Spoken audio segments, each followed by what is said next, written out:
if you were able to speak for all Tuskegee Airmen, you can speak for all Tuskegee Airmen, and you're going to deliver a message to the youth of today.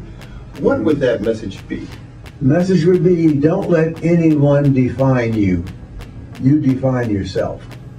You can do anything that any other human being does. Okay. And these reports and these crazy things that they're issuing, that they have been put out. You know, in 1925, the United States Army War College, Carlisle Barracks, issued a secret report, and every negative that you can think of that you would apply to a human being is in that report being applied to black men. And that stuff you would totally ignore, because we have proven that the highest level of technical skill is possessed in our bodies. Sure. Behind this color is all the technical skill and knowledge that anybody else could possibly have. And you have it. But you have to believe in yourself, and you have to use it. You have to have the self-discipline to make yourself stick to whatever it is that whatever course it is that leads you to your dream or your objective. You stick to that, believe in yourself, you can't miss being a success. How do you overcome? For example, some of us come from broken homes. We come from homes where dad's not there, mom's not there. You know, there may be a bunch of drugs in our community. How can we overcome that to possibly take on and do your message? Well, the scene that you portray is true, and it's very, very tragic. You know, the single homes and the drugs, and what you have to do, it's going to be a very tough fight, but you have to steel yourself for that fight. You have to try your best to, sometimes you might have to be two-faced. You might have to let the guys know, hey man, I'm one of you guys, but then you have to also go someplace by yourself and do your thing, do what you know you need to do to make the progress that you want to make. Try to do a lot of reading. Single parent family kids in those homes are frequently at a disadvantage. Then you have to do extremely well, but then they're frequently at a disadvantage. So you have to go out of your way to do extra reading and extra research to try to get the knowledge that you need and the ego building that you need to make yourself a success in spite of all the time. Find Your Wings. Okay.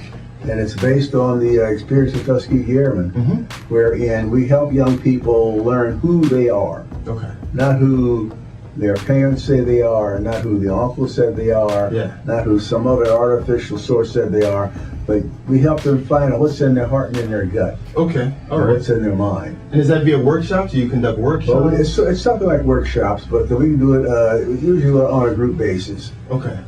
You know, in schools and clubs, we even try to draw kids together. Oh yeah. And we use psychological evaluation instruments and so forth, and let them discover just what it is they really are. You know, so many young people, well, my father was so-and-so, or my father said this, or my uncle said so-and-so, or somebody else was doing so-and-so.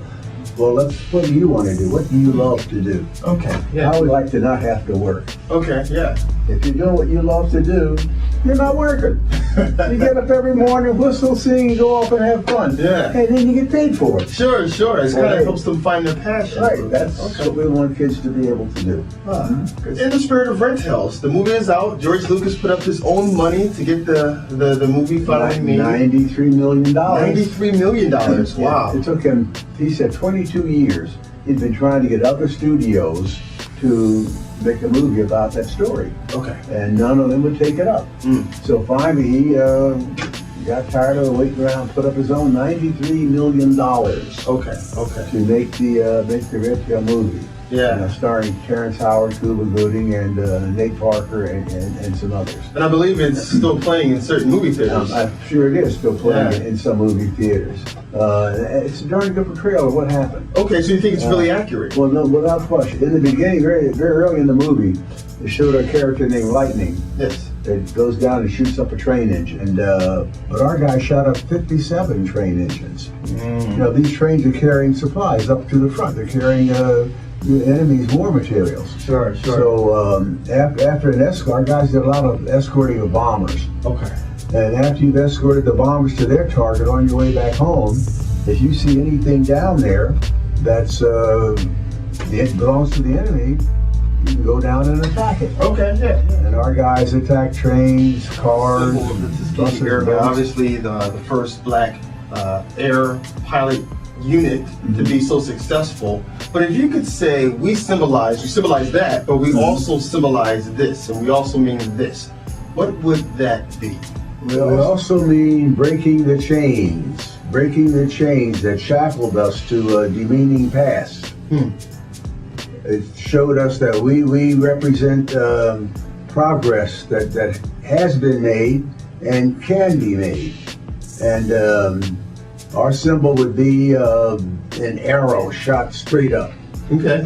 That's the way we could go. Oh yeah, sure. I know in the 90s, President Bush finally recognized you and so many of your fellow airmen for some of your hard work and dedication. Just share with us, what did that feel like? Well, we received the Congressional Gold Medal.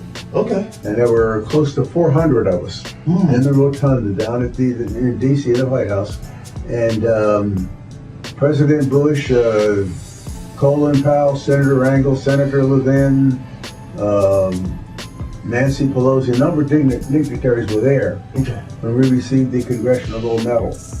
But that made me extremely proud. That was most. What's interesting nowadays is that back in your time, the 30s and 40s, 50s, even racism was overt. You can see it, you can smell it. It's right there. But now, some people say it's kind of interwoven into the system. Yes, you don't see it. You don't see it as much as you did back then. Right. So I wonder, do our kids of today, because it's now institutionalized, if you will, have a harder time of breaking down those barriers? But see, I think first of all, we've got to be ready. You know, opportunity knocks once. And when that door opens, you got to be ready to charge in. Okay. You can't say, "Oh, well, it's going to open. Well, now I'll start getting ready." No, you got to be ready. Yeah. When the opportunity comes, you got to be ready. You got to strike that iron when it's red hot. How do you get ready for the opportunity? Well, education is the elevator. My slogan is that education is the elevator. Okay.